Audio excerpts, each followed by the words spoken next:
Hello and welcome to the Storyteller channel. In today's story time, I will be reading you a book from one of Dr. Seuss's collection called Oh, the Places You Go. I hope you enjoy the story. Oh, the Places You Go by Dr. Seuss. Congratulations! Today is your day. You're off to great places. You're off and away. You have brains in your head, you have feet in your shoes, you can steer yourself any direction you choose. You're on your own and you know what you know, and you are the guy who'll decide where to go. You'll look up and down streets, look 'em over with care. About some you will say, I don't choose to go there. With your head full of brains and your shoes full of feet, you're too smart to go down any not so good street. And you may find any you'll want to go down.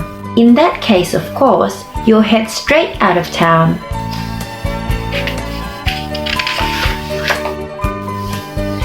It's opener there in the wide open air. Out there things can happen and frequently do to people as brainy and footsy as you. And when things start to happen, don't worry, don't stew. Just go right along, you'll start happening too. Oh, the places you go. You'll be on your way up, you'll be seeing great sights. You'll join the high flyers who soar to high heights. You won't lag behind because you'll have the speed. You'll pass the whole gang and you'll soon take the lead. Wherever you fly, you'll be best of the best. Wherever you go, you will top all the rest. Except when you don't, because sometimes you won't. I'm sorry to say so, but sadly it's true that bang-ups and hang-ups can happen to you. You can get all hung up in a prickly perch and your gang will fly on. You'll be left in a lurch. You'll come down from the lurch with an unpleasant bump, and the chances are then that you'll be in a slump. And when you're in a slump, you're not in for much fun. Unslumping yourself is not easily done.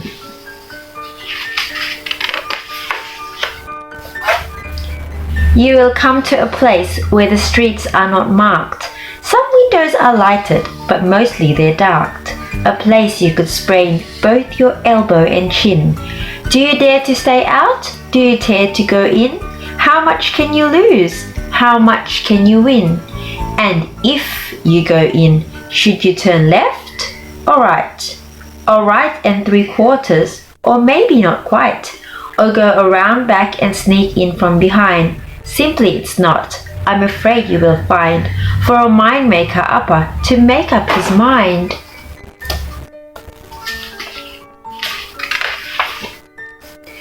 You can get so confused that you'll start in to race down long wiggled roads at a breaknecking pace and grind on for miles across weedish wild space, headed, I fear, toward a most useless space, the waiting place. For people just waiting for a train to go, or a bus to come, or a plane to go, or the mail to come, or the rain to go, or the phone to ring, or the snow to snow, or waiting around for a yes or no, or waiting for the hair to grow. Everyone is just waiting. Waiting for the fish to bite, or waiting for wind to fly a kite, or waiting around for Friday night, or waiting, perhaps, for the Uncle Jake, or a pot to boil, or a batter break, or a string of pearls, or a pair of pants, or a wig with curls, or another chance. Everyone is just waiting. No, that's not for you. Somehow you'll escape all that waiting and staying. You'll find the bright places where boom bands are playing.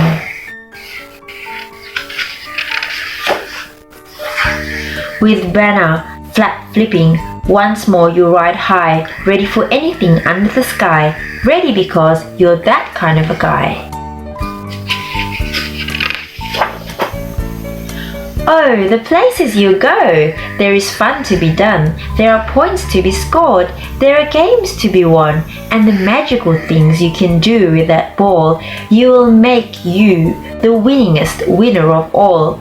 Fame! You'll be famous as famous can be, while the whole wide world watching you win on TV.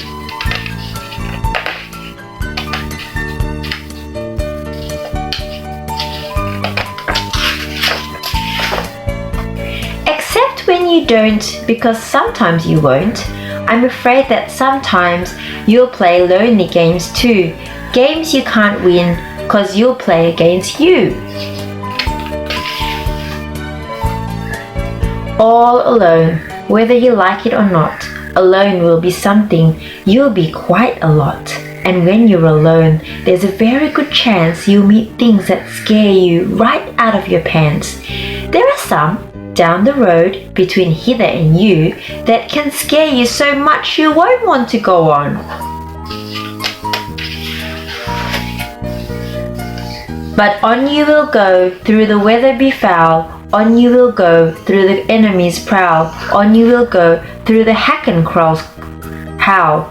Onwards, up many a frightening creek, though your arms may be sore and your sneakers may leak.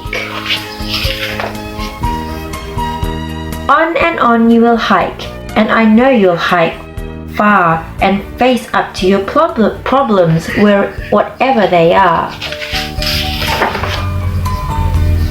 You'll get mixed up, of course, as you already know. You'll get mixed up with many strange birds as you go. So be sure when you step with care and great tact, and remember that life's a great balancing act. Just never forget to be dexterous and deft, and never mix up your right foot with your left. And will you succeed? Yes, you will indeed. 98.75% guaranteed. Kid, you'll move mountains. So be your name Boxbum or Bixby or Bray or Mordecai Ali Van Allen O'Shea. You're off to great places. Today is your day. Your mountain is waiting. So get on your way. Thank you so much for listening. I hope you've enjoyed the story. For more exciting stories, please remember to like and subscribe at the Storyteller channel. Bye for now. Hello everyone and welcome to the Storyteller channel.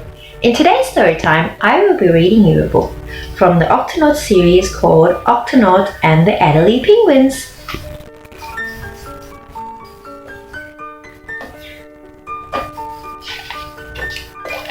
Octonauts and the Adelie Penguins. Just in case, if you haven't already known, these are the Octonauts who's who's. So there's Barnacles Bear, he's a captain, and there's Quasi Cat, he's a lieutenant. There's also Dashy Dog, the photographer, Tweak Bunny, that's the engineer, Tunip the Vegemite, that's the ship's cook. There's Shellington Sea Otter, he's the field researcher, and there's Inkling Octopus, he's a professor, and also Piso Penguin, that's a medic. Octonauts and the Adelie Penguins. The Octonauts are in Antarctica for a very special mission. We're here to help the Adelie Penguins, announces Captain Barnacles. We're going to babysit the newly hatched chicks while their parents hunt for food. Captain Barnacles, Quasi and Piso arrive on land to meet the penguins. Keep an extra eye on my Rocco, says Rocco's mum. He's a daredevil. Don't worry, Piso chuckles as he glances at Quasi. I know the type. The Adelie parents thank the Octonauts and dive into the icy water.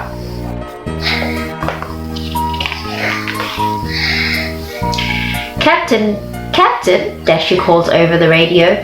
There's an iceberg heading for the Octopad. I'm on my way, says the captain. Barnacles rushes back to the Group A, leaving Quasi and Piso in charge. Quasi, cannonball, Rocco shouts. He jumps off a rock and lands on Quasi's back. Oof, Quasi sighs. I think Captain Barnacles has the easy job today. The captain is driving towards the octopad when Dashi appears on the group console. Captain, she says, there's a big storm approaching and the iceberg is now moving towards you. Barnacles looks up just in time to steer the group around it. Captain Barnacles isn't the only one feeling the impact of the storm. The Adelie penguin parents are swimming in the rough sea looking for food. Dashi, calls the captain. Sound the octo alert. Octonauts to the HQ. The captain now contracts his crew on the radio. Octonauts, there's a big storm coming. I'm sure to find the Adelie penguin parents so they don't get lost at sea. Barnacles swaps over from the Group A to the Group C so he has room for all the penguins. The captain soon spots the penguins struggling in the strong current. Hop aboard, he shouts. The penguins hold on tight to the Group C as it fights through the rough sea. On land, the storm has already hit. Quasi and Piso move the chicks into a huddle between them to keep warm. Brrr, Quasi shivers. We need shelter and we need it fast. Piso hands his medical bag to Quasi. Throw bandages to me as quickly as you can, he instructs Quasi. Quasi agrees and begins throwing bandages. In no time at all, Piso pulls off his most amazing bandaging feat yet, a tent made of bandages. Rocco dwaddles outside while everyone else files into the tent. Rocco, it's too cold for you out here, matey, Quasi says, pulling him into the tent. Everyone nice and cozy? Asks Piso. Piso asks, looking around, but there is one chick missing. Rocco has disappeared.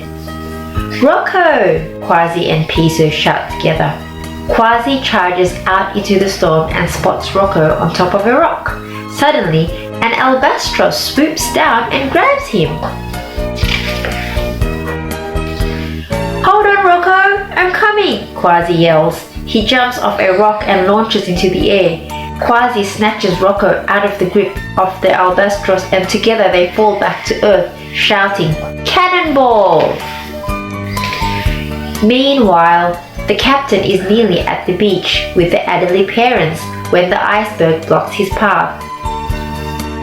Activating icebreaker, he shouts. The Group C's icebreaker crunches through the iceberg. Soon after, the storm calms down and the captain guides the Group C back to the beach.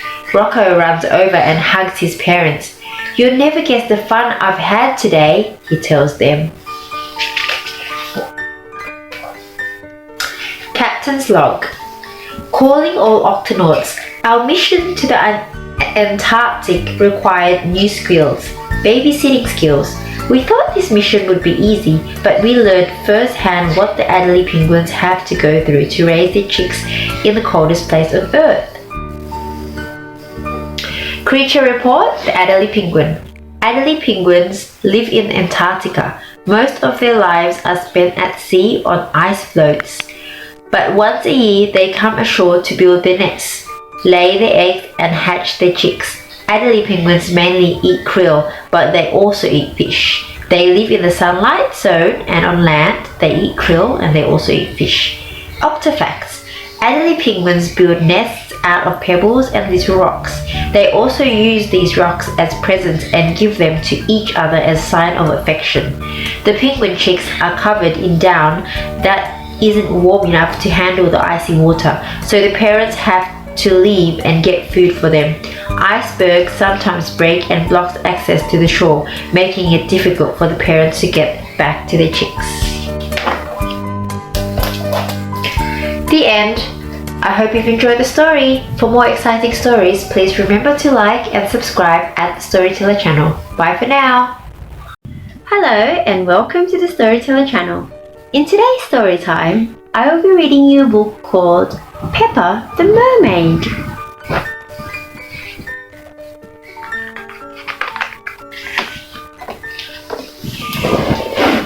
Peppa the Mermaid.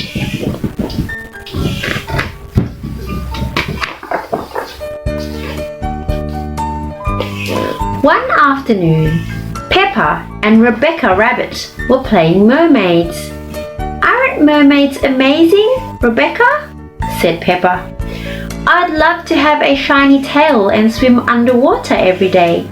Peppa pretended to swim around the room, swishing her imaginary tail. "Peppa," called Daddy Pig, "time for lunch."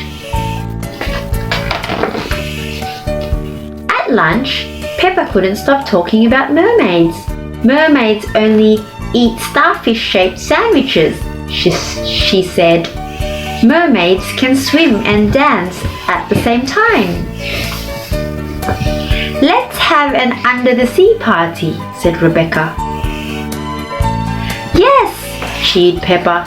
"I can dress up as a mermaid." "Lovely idea," said Mummy Pig. "We can have it this Sunday." Peppa and Rebecca made some under-the-sea party invitations. "Very shiny," said Daddy Pig. "Just like mermaids' tails," said Peppa. The next day, Peppa handed out the invitations. "I'm having a mermaid under-the-sea party tomorrow," she told everyone at playgroup. "It's going to have a beach, a disco, and an underwater tea party with starfish-shaped sandwiches." That night, Peppa was very excited. "I've told everyone there's going to be a beach, a disco, and starfish-shaped sandwiches at my party tomorrow." "The party isn't tomorrow, Peppa. It's on Sunday," said Mummy Pig. "You'll have to wait one more day." "But I told everyone the party was tomorrow," said Peppa. She pulled out an invitation from under the pillow.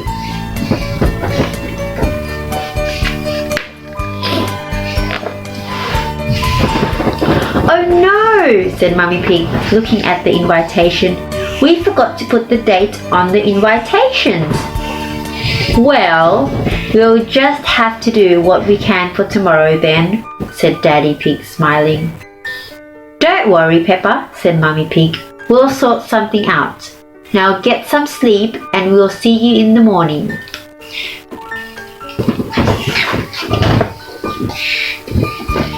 Mummy and Daddy Pig raced downstairs to do some research on the family computer. "Now let's see what we can find," said Daddy Pig. Tap, tap, tap. The computer screen filled with lots of amazing ideas for an under-the-sea party. "Those look great, Daddy Pig," said Mummy Pig. "But how are we going to do them all for tomorrow?"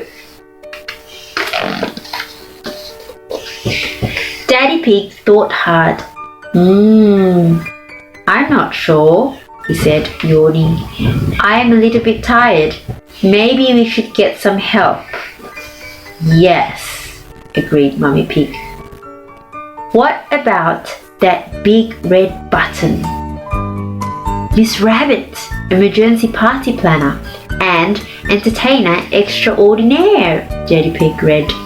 "Perfect," said Daddy Pig. He pressed the big red button.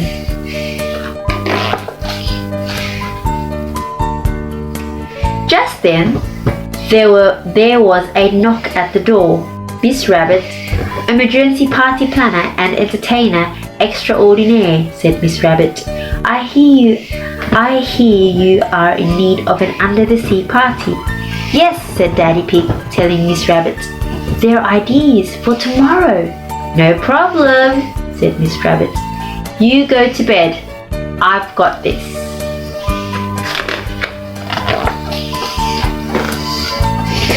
In the morning, Peppa and her family woke up and walked downstairs. When they reached the living room, they were amazed. Their house had been transformed into an underwater wonderland. Look, George, there's a beach, gasped Peppa. And waves. Wow, said Daddy Pig. The living room looks just like the Great Barrier Reef from our trip to Australia. Peppa found some costumes hanging up. Oh, she squealed in delight. This mermaid costume has the shiniest tail I have ever seen. Mummy and Daddy Pig went into the kitchen and looked in the fridge. It was full of delicious food. Miss Rabbit is amazing, said Daddy Pig. She really is, agreed Mummy Pig.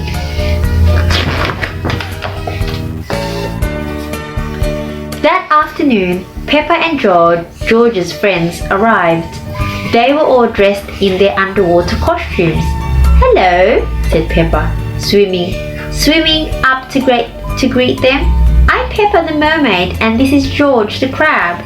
Welcome to our under the sea home. Wow! Everyone gasped. After everyone had arrived, Miss Rabbit swam into the room. Hello, sea creatures, she began. It's time for your underwater adventure. Hooray! Cheered Peppa and her friends. First, Miss Rabbit asked the children to wiggle their toes in the sand. Oh, it feels all tickly, said Peppa.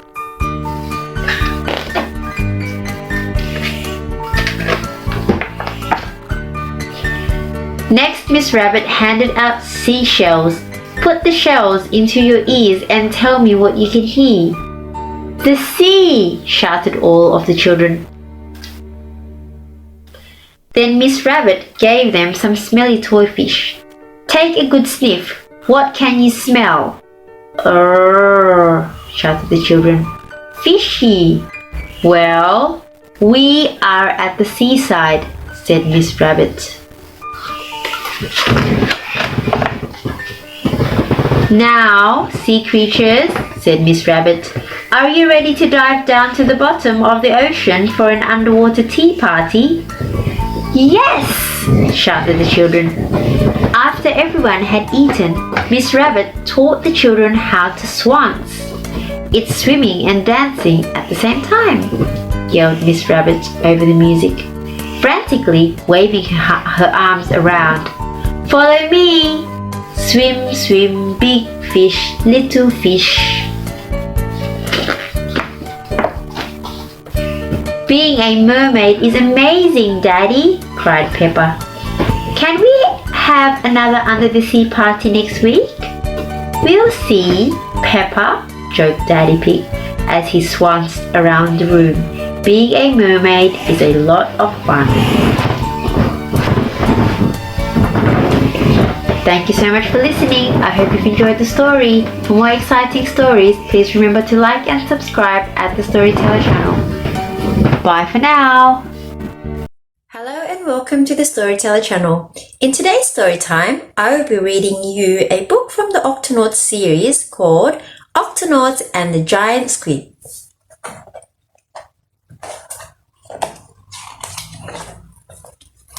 Octonauts and the Giant Squid. Professor Inkling is busy baking fish biscuits with the Vegemals when he is called to the control deck. It's Quasi and Captain Barnacles calling from the Group A. They are exploring some amazing underwater caves. The professor settles down to watch the exploration. Just then, the Group A begins to shudder and shake. We're under attack, yells the captain. Barnacles out. Something enormous is gripping the Group A. Quasi and Barnacles hold on tight as the mystery creature turns the group upside down. The captain pushes the engine to full speed and breaks free. The creature releases a black cloud that covers the group. Shiver, shiver me whiskers, yells Quasi. He can't see a thing.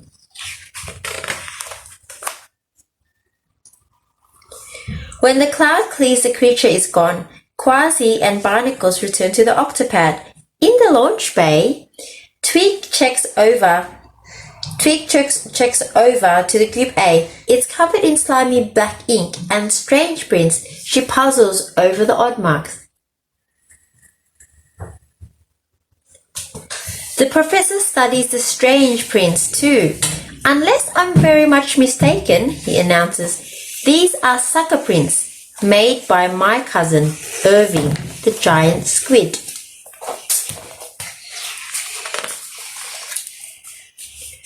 Dashi pulls up a photo of Inkling and his cousin on the Octopad computer.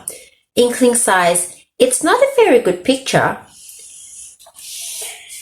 Quasi wants to know why Irving would attack the group A. Inkling thinks his cousin was scared and might need help.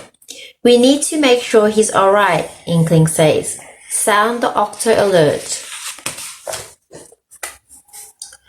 Octonauts to your stations! Quasi, Barnacles and Piso climbed aboard the Group A, ready to start searching for the giant squid. Professor Inkling jumps aboard too. Irving is family, I should be there to help. Tulip hands baskets to the professor filled with the fish biscuits they baked earlier. There are so many that there is barely enough room in the group for the crew. The team make their way back to the caves where the Group A was attacked. Piso looks out at the dark, gloomy caves around them. He's worried about Irving. Don't worry, Inkling reassures Piso. Irving has big eyes, so it's easy for him to see in the dark. Barnacles, Piso, and Quasi swim out to search the caves. Tackling a giant squid is tougher than it seems. Piso is sure he sees Irving, but it's only a row of rocks. Quasi is sure he sees the squid, but it's just a manta ray. Even Captain Barnacle's special creature detector only manages to find an eel.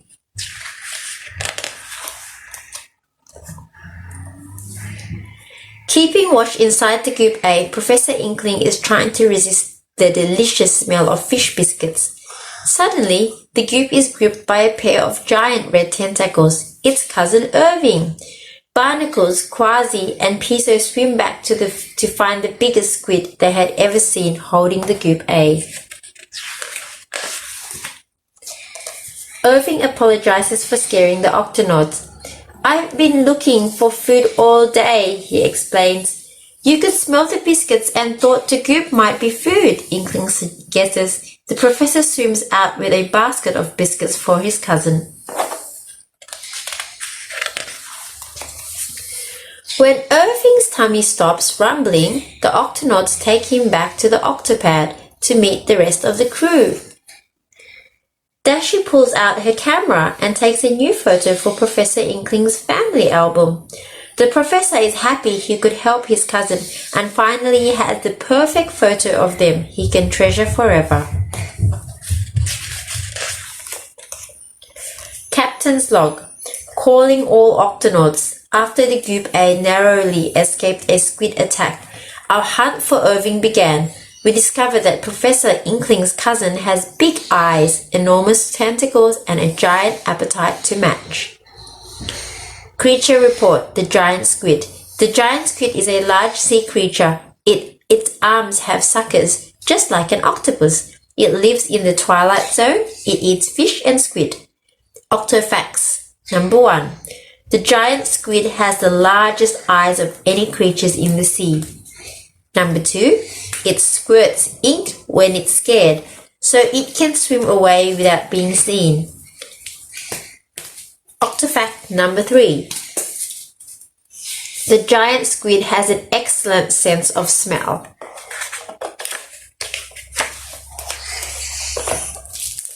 I hope you've enjoyed the story. For more exciting stories, please remember to like and subscribe at the Storyteller channel. Bye for now. Hello and welcome to the Storyteller channel. Today we will be reading a book called This Old Fan by Kim Norman, illustrated by Carolyn Conahan.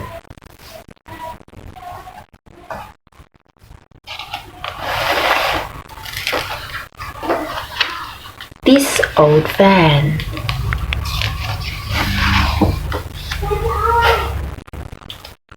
This old van, she passed one, shining in the rising sun with a click-clack, rattle-rack, ready for some fun. This old van says goodbye one.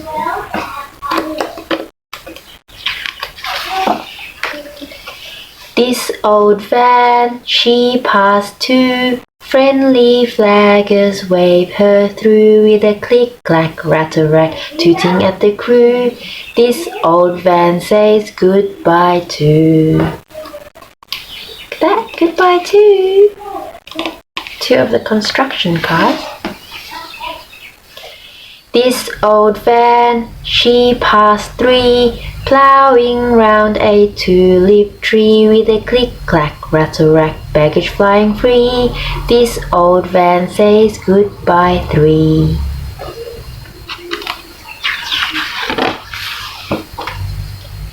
This old van, she passed four, roaring toward the grocery store with a click-clack, rattle-rack, pedal to the floor. This old van says goodbye four. This old van, she passed five, zigging up a zaggy drive with a click-clack, rattle-rack, when will she arrive? This old van says goodbye five.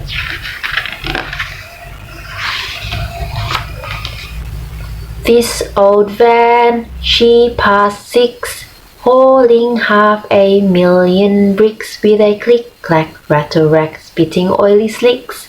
This old van says goodbye six. Goodbye six. This old van, she passed seven, honking horns at hot fudge heaven with a click-clack, rattle-rack, flat on Route 11. This old van says goodbye seven.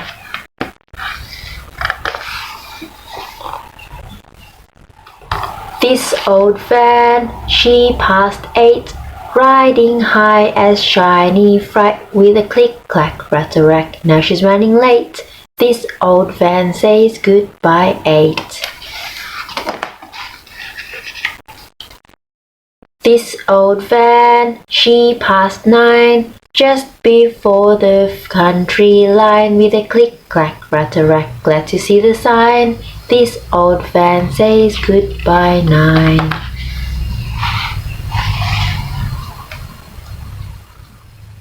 This old van, she passed 10, dodging dirt clods now and then with a click-clack, rattle-rack, wipers on again. This old van says goodbye 10. This old van, caked in grime, picks up speed for one last climb with a click-clack, rattle-rack, bloody in her prime. This old van is just in time.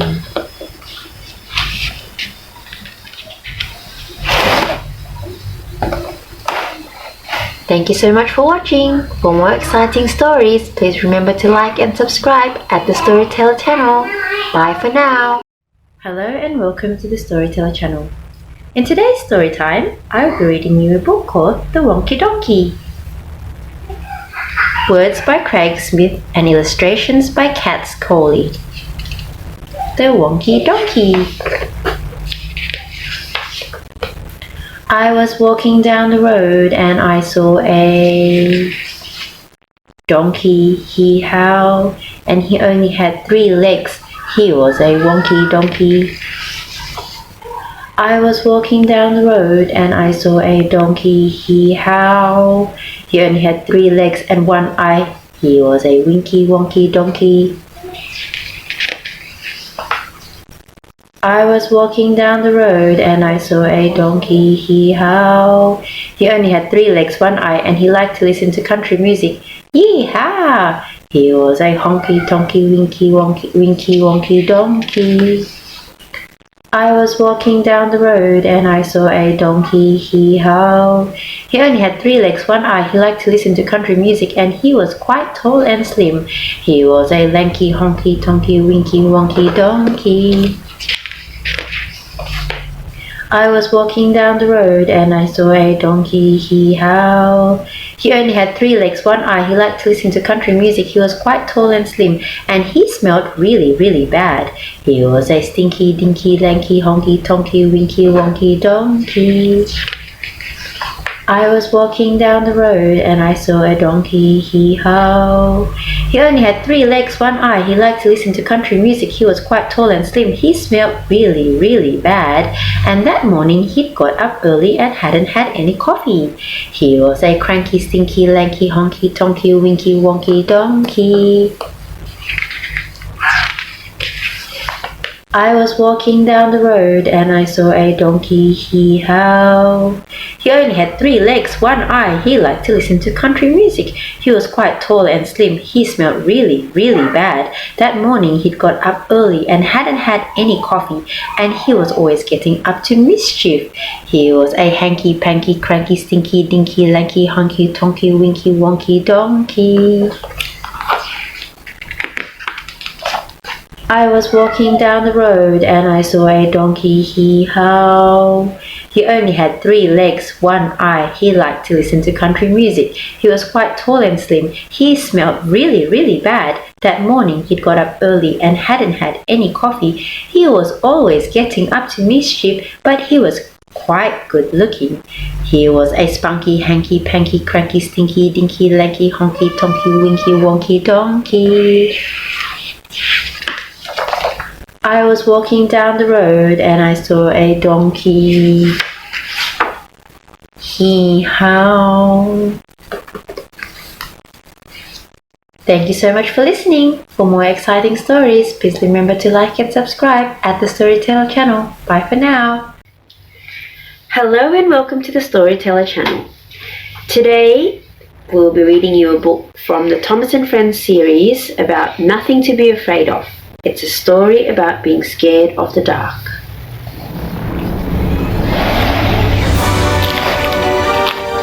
Nothing to be afraid of.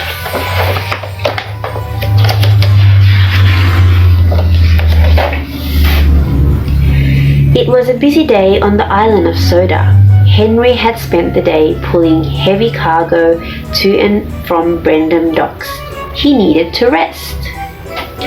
So the Fat Controller asked Gordon to pull the flying kipper at night. The kipper is filled with fresh fish and must get to the mainland before it spoils, the Fat Controller explained. And I'll lead you, Gordon, to get it there.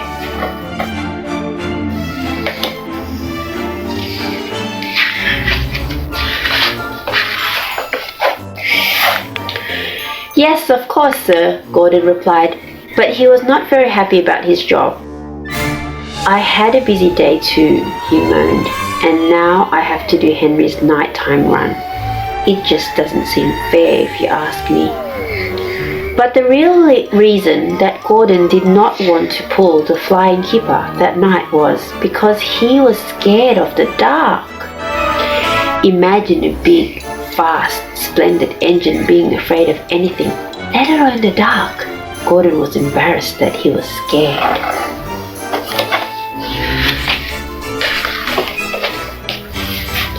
Gordon imagined all sorts of scary things at night.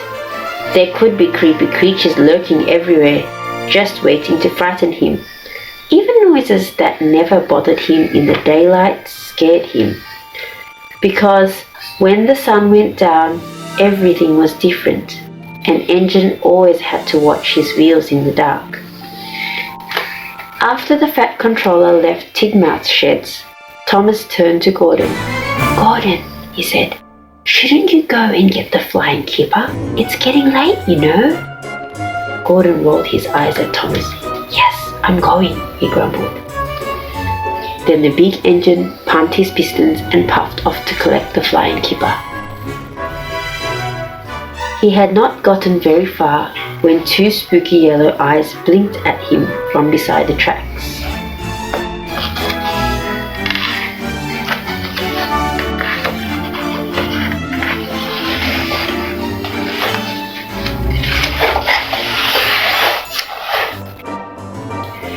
Fizzing fireboxes, said Gordon nervously. Steady now. You are a fast and powerful engine. There's nothing to be afraid of. But as he chuffed along, Gordon passed a billowy, white shape blowing out of the station house window. Nothing to be afraid of, except for ghosts, he yelled. Gordon started to hum a little tune to stay calm.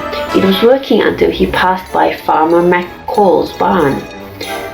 For there, on the side of the building, was a giant winged monster whooshing, swishing, and flapping furiously. Bubbling boilers, cried Gordon. I've had enough. Flying keeper or not, I'm going back to Titmouth's shed.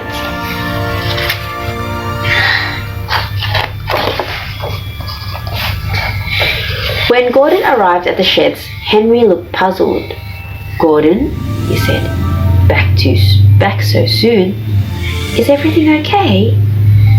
Well, Gordon said, I did not actually deliver the flying keeper. I was delayed. Delayed? Henry repeated. By what? Gordon began to huff and puff before he spoke.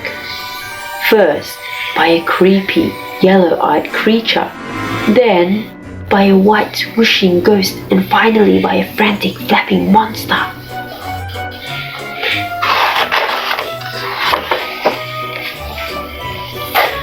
Thomas woke up just in time to hear Gordon talking. Gordon, said Thomas, there must be some mistake. I'm sure we can explain everything that you saw.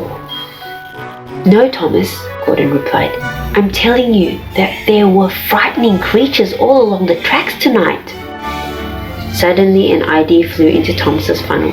Come with me, Gordon, he said. We'll go get the flying keeper together. I'll show you that there's nothing scary out there.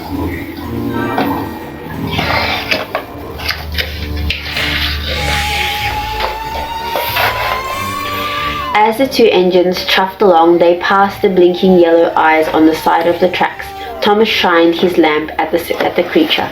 You see, Gordon, he said, it's only a fox.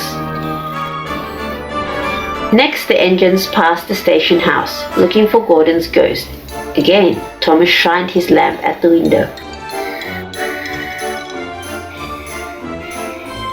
Bust my buffers, cried Gordon. Why, it's just the curtains.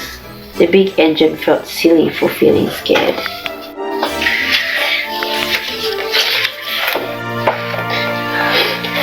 Finally, as they puffed past Farmer McCoy's barn, Thomas saw Gordon's creepy flapping creature. Your monster is only a scarecrow, said Thomas. The shadows on the side of the barn made it seem really big in the moonlight. Gordon looked over at his friend. I feel so much better, Thomas. Thank you.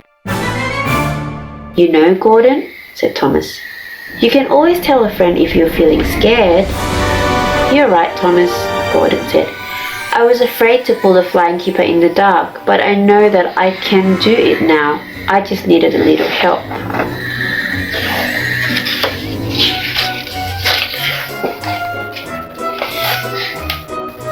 When Gordon returned to Titmouth's sheds, the other engines told him how brave he was. Percy even shared a story about when he was afraid of the dark. Once I had to pull the mail train at night to make a special delivery, said Percy. Suddenly, I came across a giant bear on the tracks and I was really scared. I didn't know what to do until Henry came along. We blew our whistles really loudly to wake up the bear. And when I turned my lamp on, said Henry, we saw that Percy's bear was just a big old pile of logs. Phew! The engine started to laugh.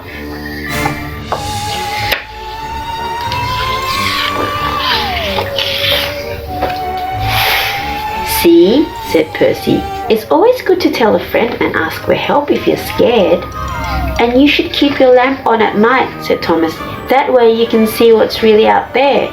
Sometimes I even keep my lamp on when I'm back in my shed, said Henry. At last, Gordon closed his eyes and settled in for the night. He was drifting off to sleep when he suddenly heard a loud creaking sound. Probably just crickets, he said nervously, but I think I'll keep my lamp on, just in case. In no time at all, The big brave engine was fast asleep.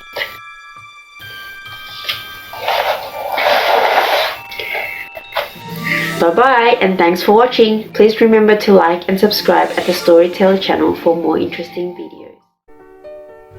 Hello and welcome to the Storyteller channel. In today's story time, I will be reading you a book called You Might Find Yourself by Tay Snaith. Thames and Hudson by Tay Snaith. You might find yourself. Life is like a winding path with lots of different places to discover along the way. If you could go anywhere, imagine where you might find yourself. You might find yourself in a cool, shady place. Imagine discovering all the curious creatures that live there.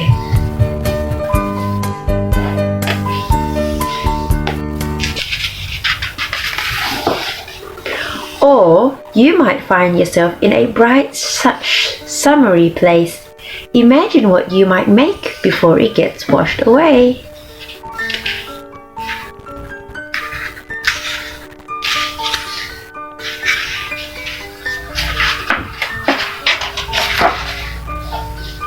You might find yourself in a new friend's garden. Imagine what you could do to help keep it beautiful.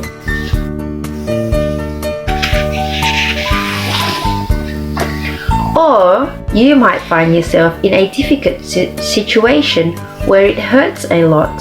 Imagine a cuddle that will make you feel better.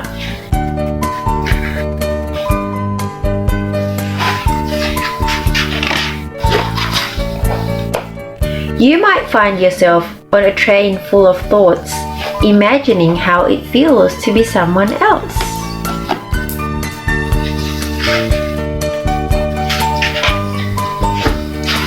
You might find yourself in a place that makes you feel very small, or a place that makes you feel like a giant. You might find yourself in a mysterious place that you have never been before, imagining what happened in the past. Or you might find yourself working hard and watching seeds sprout and come alive. Imagine sharing what you grow with your neighbors.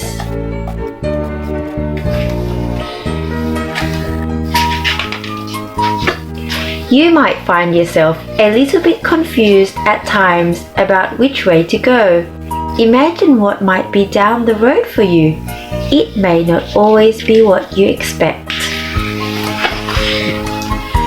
You might find yourself in a faraway place, doing things you never thought possible. Imagine eating green beans with a king and a queen. Or you might find yourself on a stage with beings from another planet in the audience. Imagine playing a hologram guitar from the future.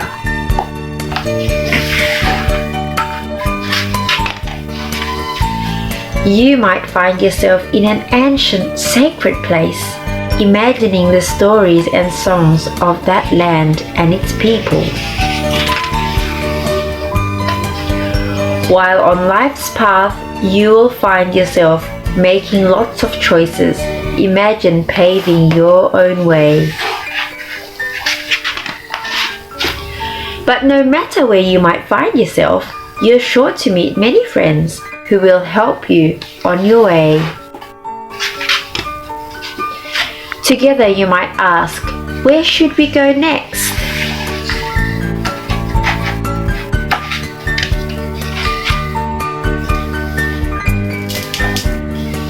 Thank you so much for watching. For more exciting stories, please remember to like and subscribe at the Storyteller. Hello and welcome to the Storyteller channel. In today's story time, I have a story for you by Trace Murray called When I'm Feeling Kind. This is a great book to help us realize our own feelings and how we are feeling when we are feeling kind.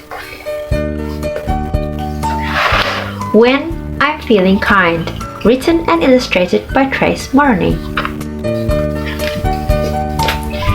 When I'm feeling kind, I feel soft and gentle and caring, and my heart feels really warm.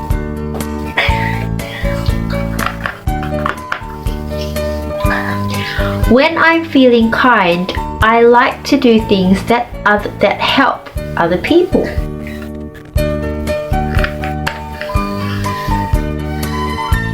Feeling kind helps me understand how other people may be feeling.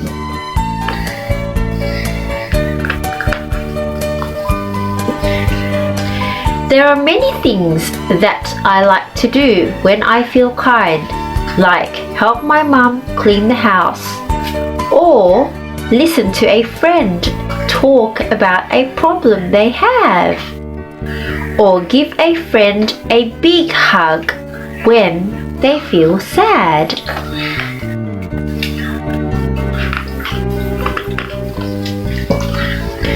Kindness is something I can do.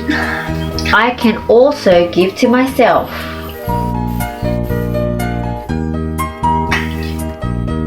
Being kind to myself means liking who I am and being proud of the things I'm good at, instead of worrying about the things I'm not so good at.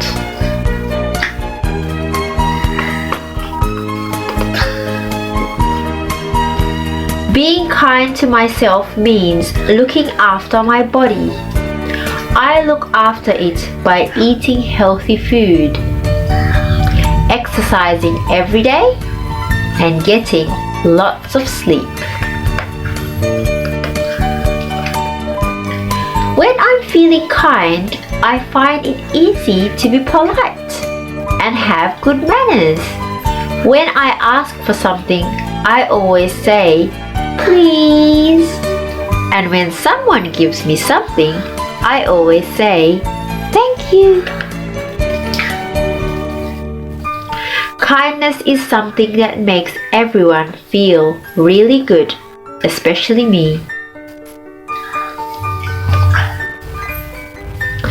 Thank you so much for watching. I hope you've enjoyed the story. For more exciting stories, please remember to like and subscribe at the Storyteller channel.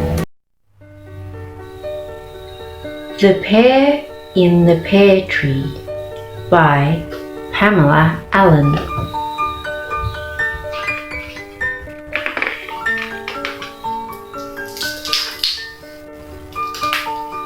When John and Jane went out walking, they were busy talking.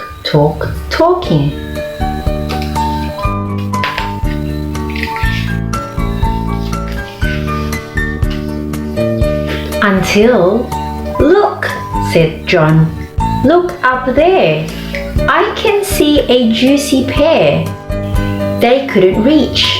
They had a try. What will they do? It's up too high.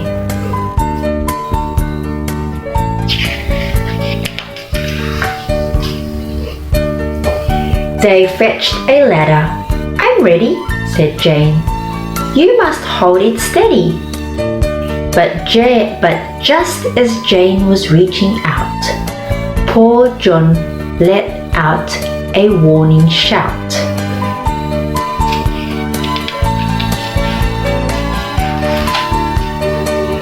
The ladder leaned. Jane screamed, "Ow!"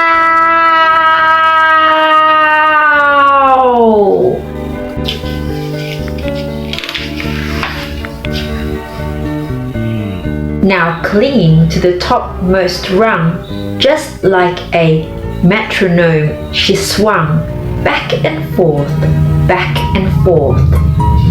Soon, John was running very fast. To keep Jane up, it didn't last.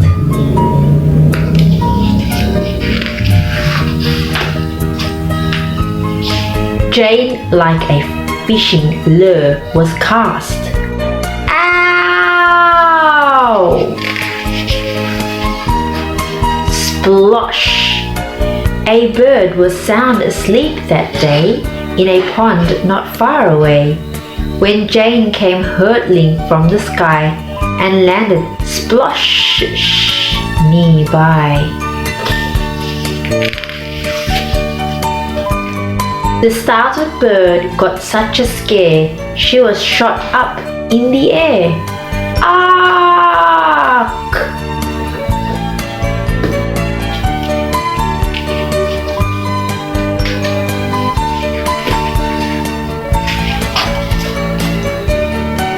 Jane was struggling in the water. John reached out his hand and caught her.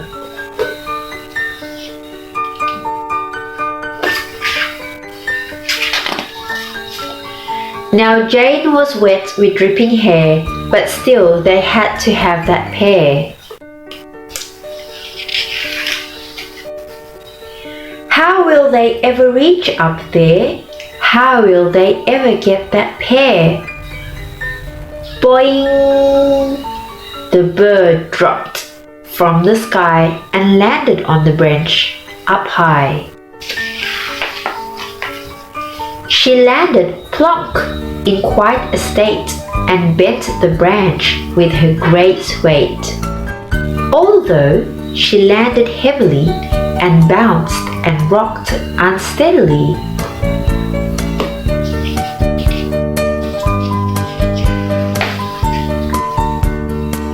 John was able to reach the pair. Now that she was sitting there, the pair was fastened very tight. They pulled and pulled with all their might.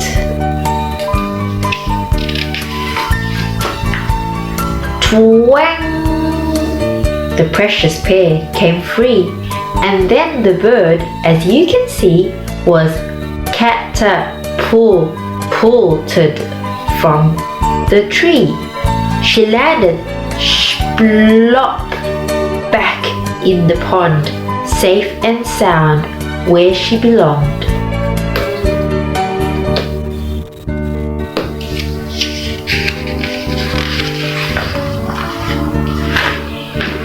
John and Jane now ate the pear, one bite each. That was fair. They ate it up, down to the core. That's all, said Jane. There is no more.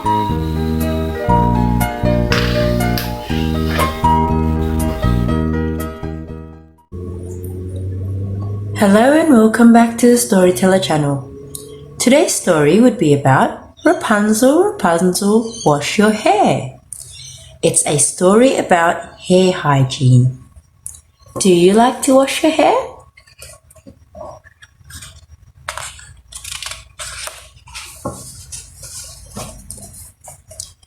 Rapunzel, Rapunzel, wash your hair. Written by Steve Smallman, illustrated by Neil Price.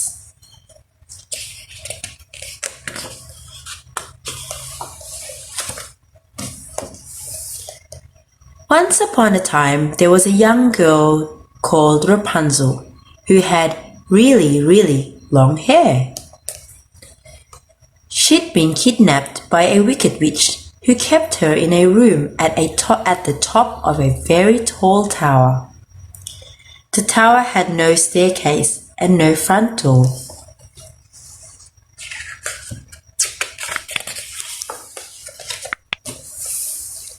The wicked witch used Rapunzel's hair as a rope to climb up and down the tower. When she needed to climb up, she cried, "Rapunzel, Rapunzel, let down your golden hair." The hair fell down and the witch climbed up. Ouch! Poor Rapunzel never went out at all. She was sad, lonely, and very hairy.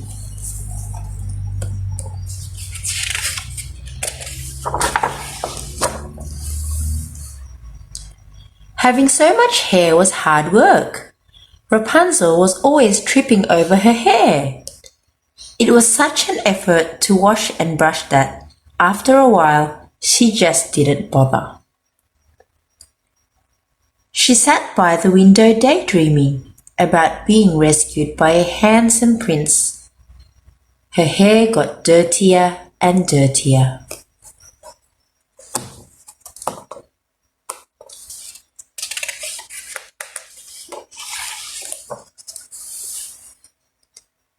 One day, a handsome prince called Boris heard Rapunzel singing.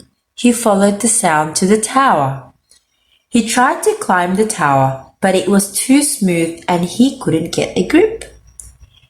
Then he heard the wicked witch coming and hid behind a bush. She called out, "Rapunzel, Rapunzel, let down your golden hair." The hair came down and the witch climbed up. Ouch!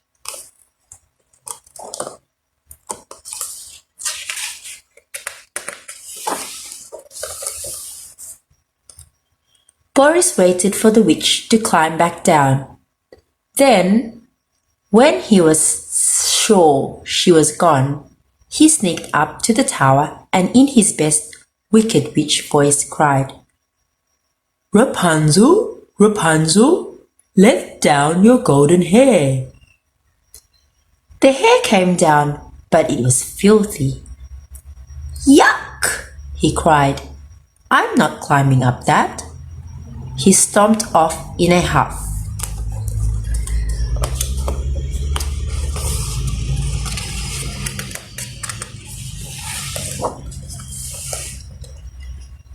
A few days later, another prince came along. Albert had heard about the girl in the tower with the lovely voice and the disgusting hair. So he came to rescue her. With gloves on, he called out, "Rapunzel, Rapunzel, let down your golden hair." The hair came down and he started to climb up. But halfway up the tower, his head started to itch. He'd caught head lice from Rapunzel's hair. He let go of her hair to scratch his head and fell back down with a thump. He gave up and left.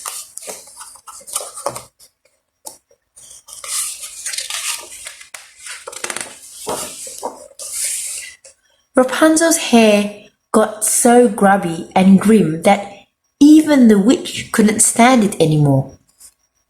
"I'm leaving," screeched the witch, "and I won't be coming back." She climbed down Rapunzel's hair for the last time.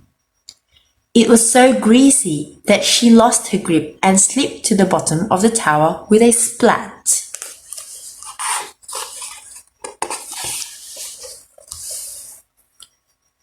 Soon another prince came along. His name was Alistair, and he had a ladder. He called out, "Rapunzel, Rapunzel, let down your golden hair." The hair came down and Alistair gasped in horror. "Oh my goodness," he cried. "Your hair needs rescuing more than you do. When did you last use shampoo?" He fetched a hosepipe, head lice lotion, shampoo, conditioner, and a selection of brushes and combs. Alistair set to work.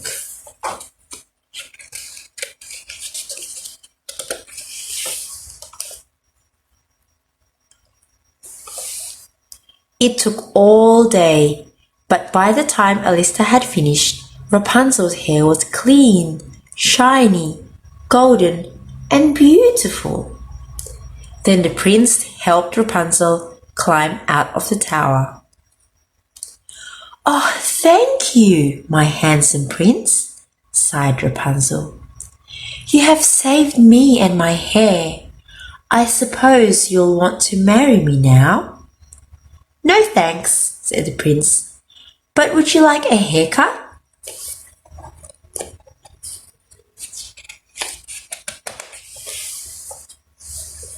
Rapunzel had her hair cut short. It looked terrific and was so much easier to wash. In fact, she kept it so clean and healthy that the prince gave her a job in his hair salon. Prince Alistair used Rapunzel's leftover hair to make wigs and moustaches for all the bold people of the kingdom, who all lived happily and hairily ever after. Thank you so much for watching. For more exciting stories, please remember to like and subscribe at the Storyteller channel. Bye for now.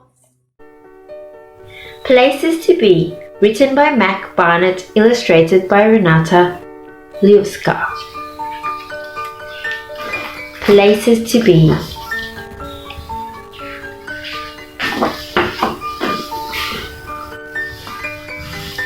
Hurry up, we have places to be. Places to be happy and blue and purple. We have places to be tall and places to be little. Places to be loud and awestruck. And cozy and warm. We have places to be beastly. We have places to be mad. And sweet and thirsty. You and I, we have so many places to be. We have places to be brave. We have places to be muddy and funny. And lazy and lovely. We have places to be careful. We have places to be bored. We have places to be picky. We have places to be sneaky and places to be sleepy. We have places to be acrobatic, places to be sullen. And scared and scary. We have places to be odd and musical. We have places to be jubilant. Yes, we have so many places to be, and I'll be with you. And you'll be with me. I hope you've enjoyed the story. For more exciting stories, please do remember to like and subscribe at the Storyteller channel. Bye for now.